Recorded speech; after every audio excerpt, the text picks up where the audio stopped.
Hello, welcome to the First Class Agers, the podcast for the curious, fun-loving agers. I'm Marlene Nix, and with me is Ido Laufer, and today we're going to talk about curiosity.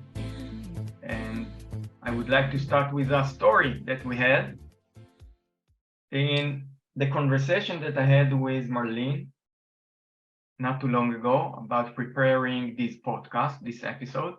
Marlene mentioned that she went skydiving, or she went to these machines that it's like skydiving or like flying. And it's called Flybox. It's called Flybox. And I saw the image, the photo of Marlene flying in this airbox or this Flybox. It was amazing. Her smile and her happiness and their pure joy from the new experience. And I would like to talk about, or we would like to talk about this curiosity that leads to great living, or living up the potential of your life. You're so right about this, making a person feel that life has a lot of excitement to it. I would like to tell you people about how I flew, literally. I got to the point where I closed my eyes and I said, this is something that I'm going to have to share with everybody to encourage you. Keep on being curious, new experiences, new skills. This is the way it all began. My grandson had mentioned something called Flybox. And when I asked what it was about, I was curious to follow up on it.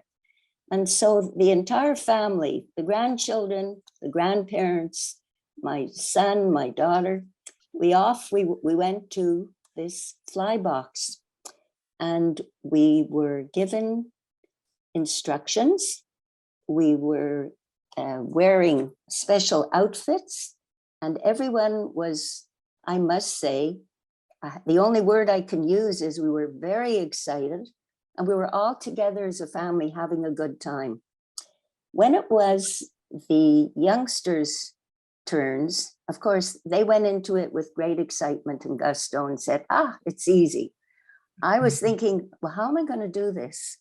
And the instructress took a look at me and she said, you sure you want to do this at your age? I said, definitely.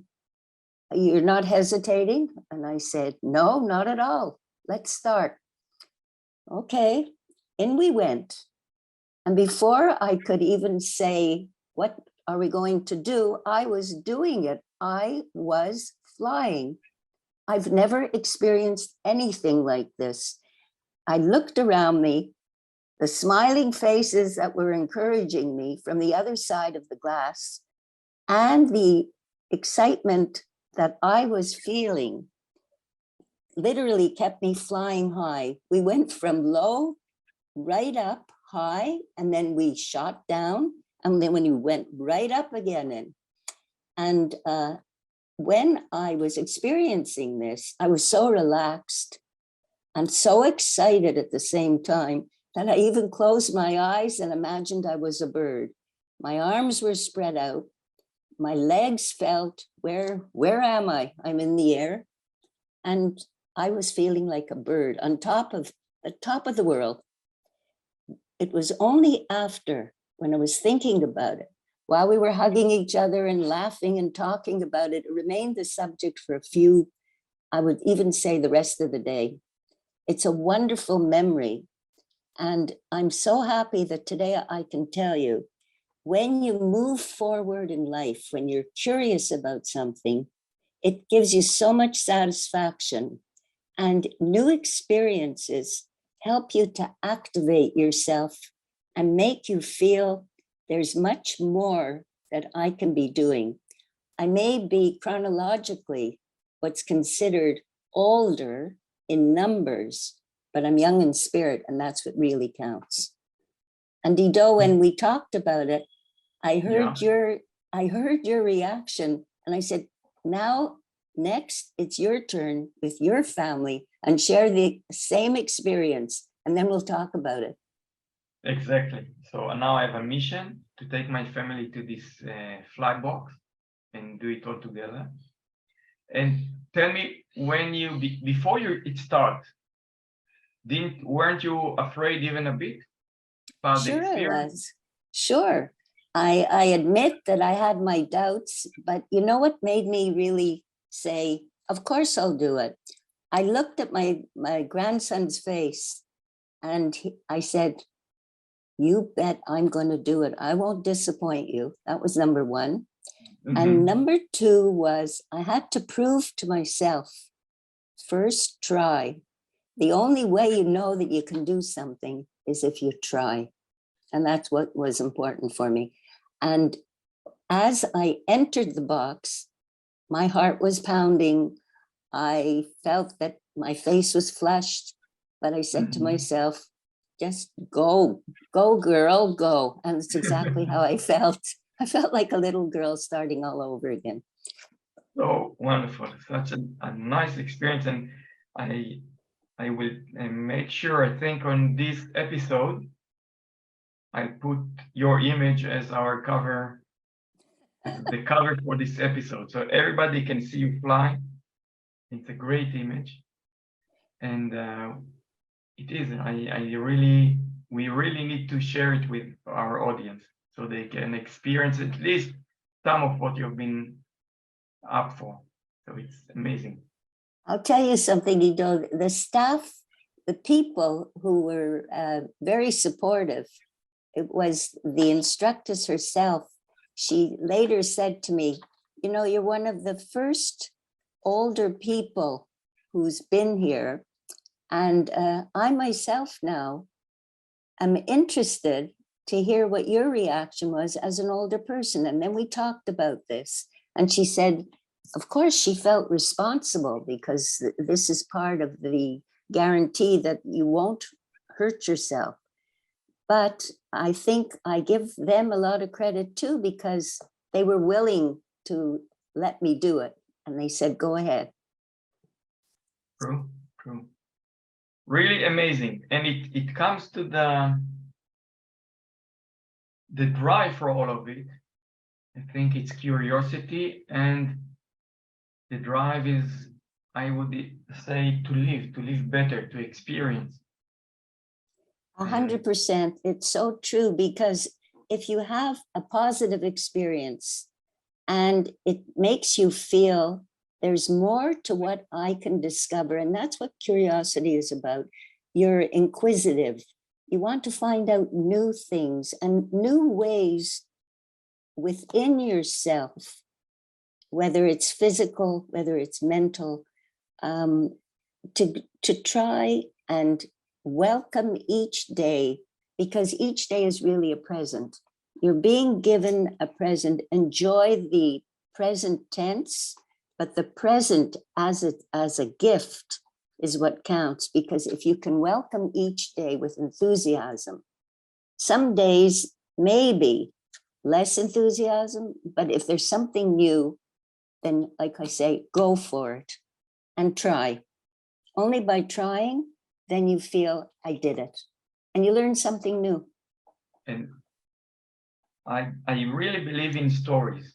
The more I get more experience, I believe in stories, that stories are the drive force for everything.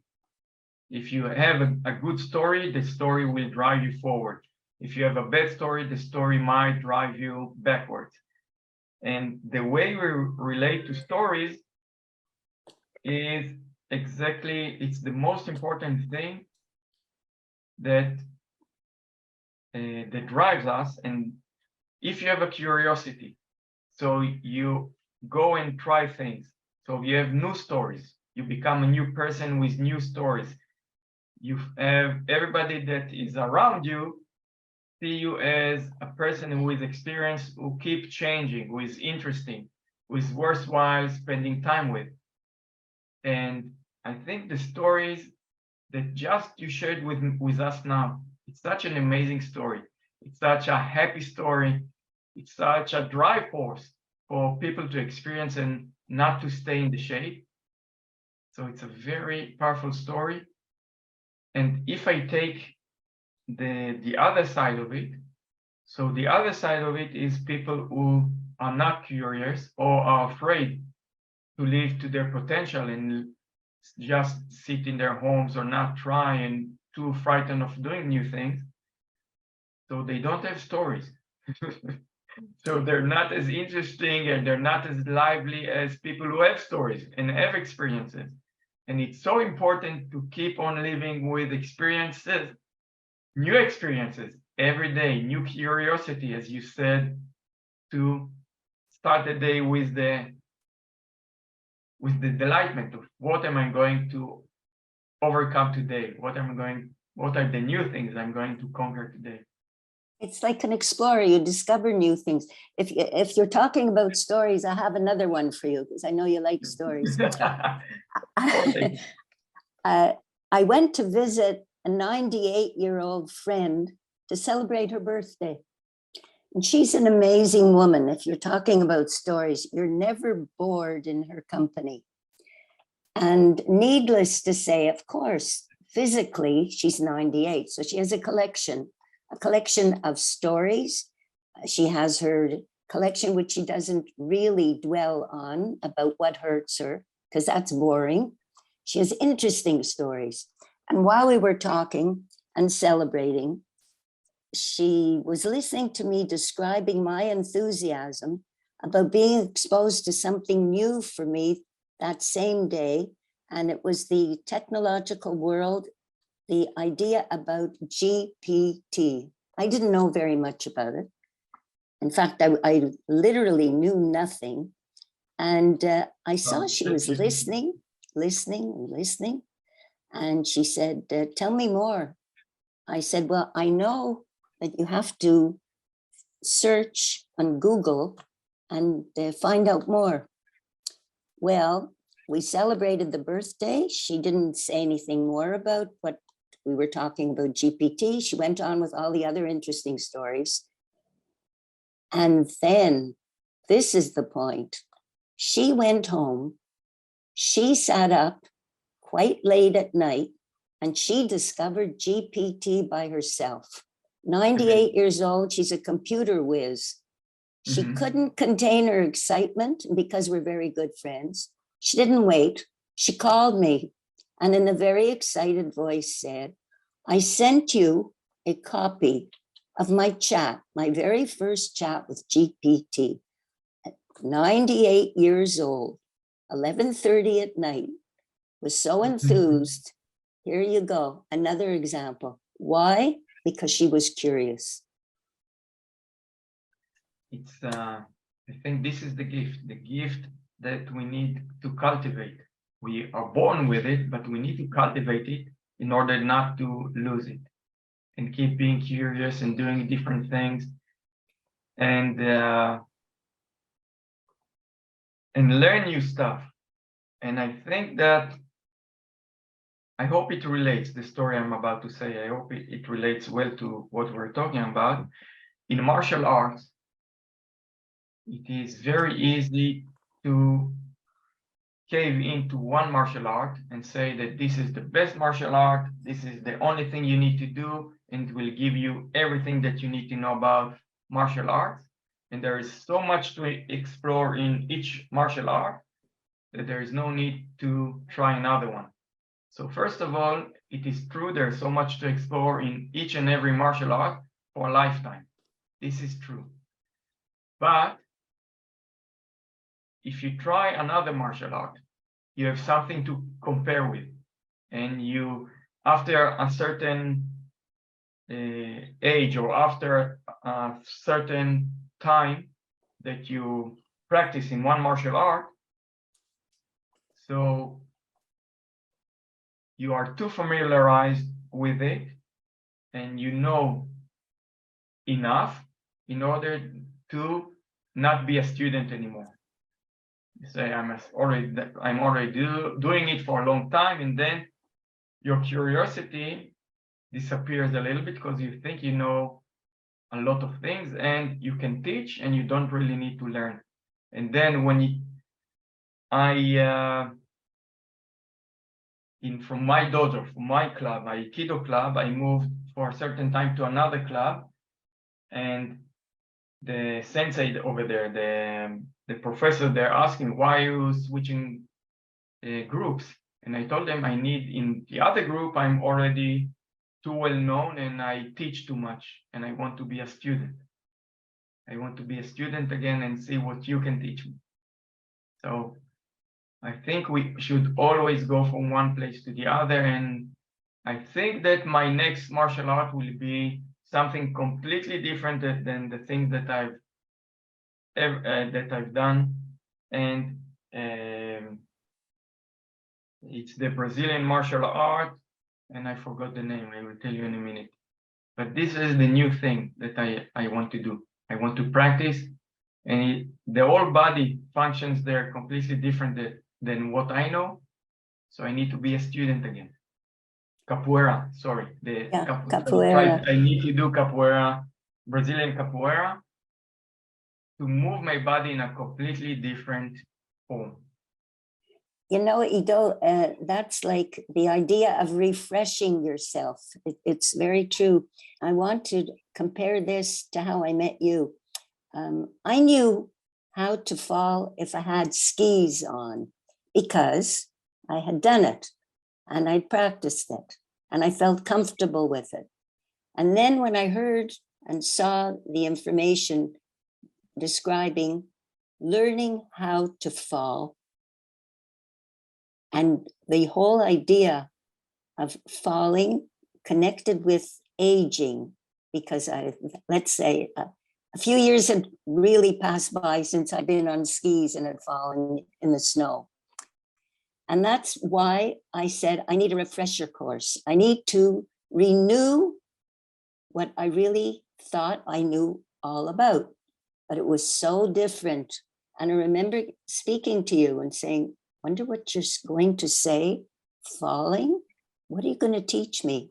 And after our first lesson, and you were talking about how to walk properly, how to stand properly, how to sit properly, we take it very, let's put it this way, as though, well, I know that, but we don't know that. We have to learn something new that's very helpful in old age. And I've tested it with some older people that I've been speaking with. And I said, do you really know how to fall? And they look at me, what are you talking about? I said, you know, refresh your mind, because even though you're afraid, you can learn something new about it. So don't be afraid and try something new that's very, very helpful. So I can understand what you're saying about the martial arts. You have a lot of experience. We've all had experience as a child falling, maybe doing sports, and we were taught how to fall correctly. But this is a new game. How to fall when you're an older person. This is something in another league. True. It relates to my experience.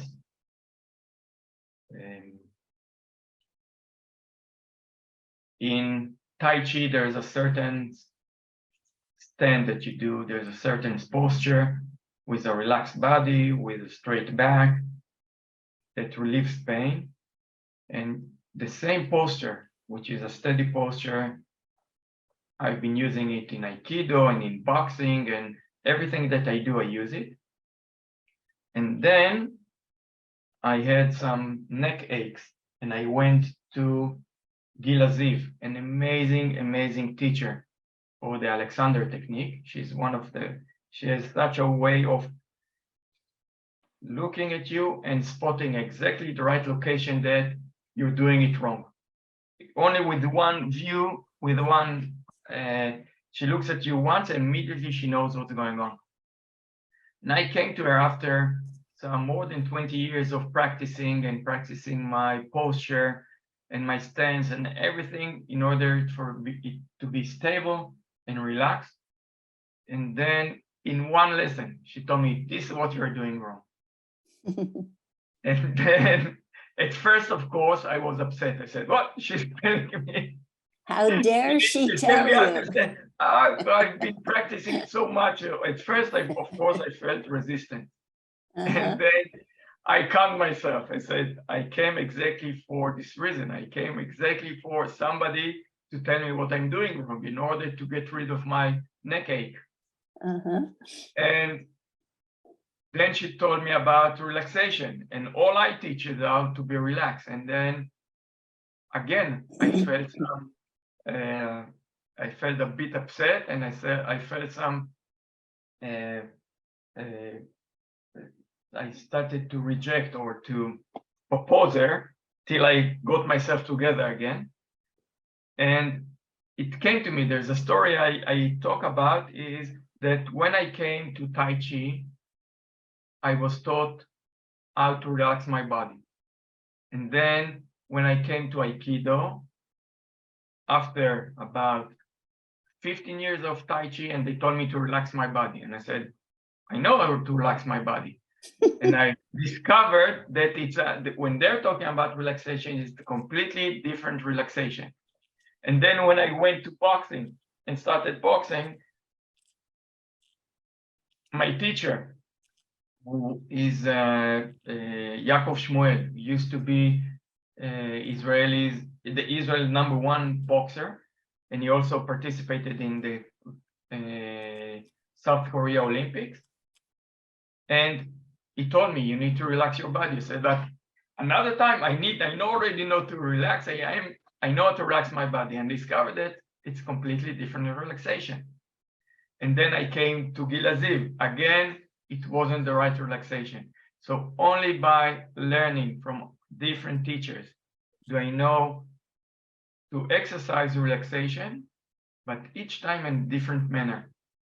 And with time, I hope so. I'm not sure that I'm right, but I think that I came to, for now, for one relaxation that fits all, that I can use it in different kinds of environments. So again, it's only because of my curiosity to learn what I'm doing wrong, to see it from other side.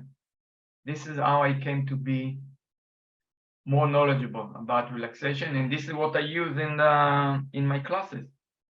For sure. Relaxation, in order to fall correctly, you need to be relaxed in a certain manner, in the manner that corresponds to reaching the ground without an impact. You know, it's so true, because when I heard you say that the first time, I said, what's he talking about? And then I realized that when you learn something, you begin to understand how much you still don't know, and that you have more to learn. So again, because you're curious about what is this person talking about? What are they teaching me? I thought I knew. No, you don't know it all. There's always room to learn something new. And it's also, it relates to curiosity, because this will lead you into new directions, whether it's a skill or it's an experience or it's information. You really discover something new. So old age, as a word, old age, it means staying young in thought, staying young in action, staying young in accepting change, and refresh yourself with something new. And also, when you are curious, you are willing to become vulnerable, because by definition, you're going to areas that you are not experienced with. So you are exposing yourself. And when you're exposing yourself, just a minute, sorry. I had to close the door because there's a gardener mowing the lawn somewhere. So I'm talking about curiosity versus ego, and versus or curiosity as risk-taking. And this risk-taking is taking you to uncomfortable places. And in order to be able to do it, you need to put your ego aside and not to resist. I think resistance, it's something natural that comes with our ego, because who can teach me now? I'm already in a certain age and I already been through so and so. And now this person comes and tells me that I need to change. Who is he? Or if I take the Gila's story, Gila, when she told my Alexander technique teachers, who is she to tell me how to stand properly? After I've been doing it so long. But after I calm down my resistance, and of course, beforehand, I had to calm down my ego, and then I could let go and not resist. Only then I could be truly curious and truly ready to learn some new things. And when I take your story, your willingness to allow this guide or this instructor to show you and to put you in the airbox or flybox, sorry, and just not to resist and allow your instructor to give you the tools to succeed, it's something amazing. Not resist, no resistance. I think it equals to good curiosity. Also, the point is, what I like the word you used, vulnerable. If you're, what you said, vulnerable, your instinct might be to protect yourself. But in the long run, if you depend upon yourself also, and you say, I'm going to take a risk and I'm going to listen, never mind the ego here. I depend on the person and I trust the person. I trust the person with knowledge, in the same way that when somebody says, after you've studied so many years, I know something you don't know. It's the same thing. Again, I use the example of whether it was flying or falling. It was something that I had to experience. I had to learn more about how to fall properly at this age.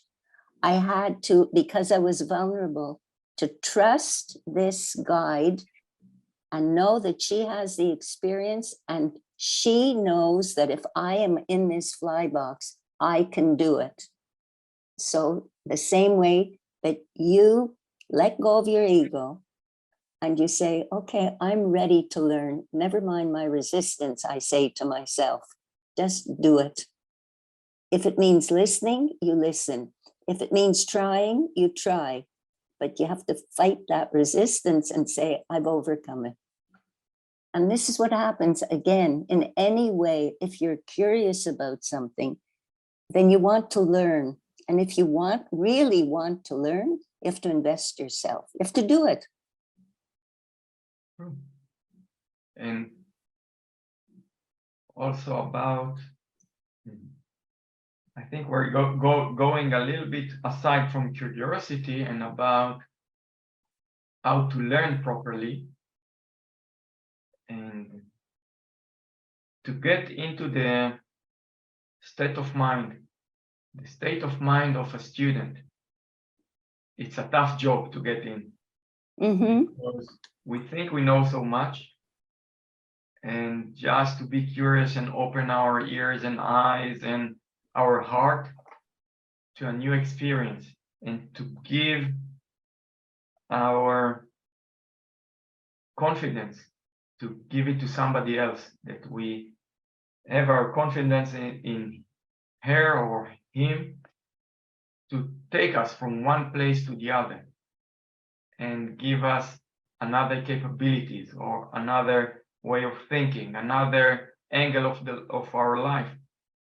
It's something that I don't know about if it's fear, if it is ego, if it is just uncomfortable, but there's something there that we always resist, always.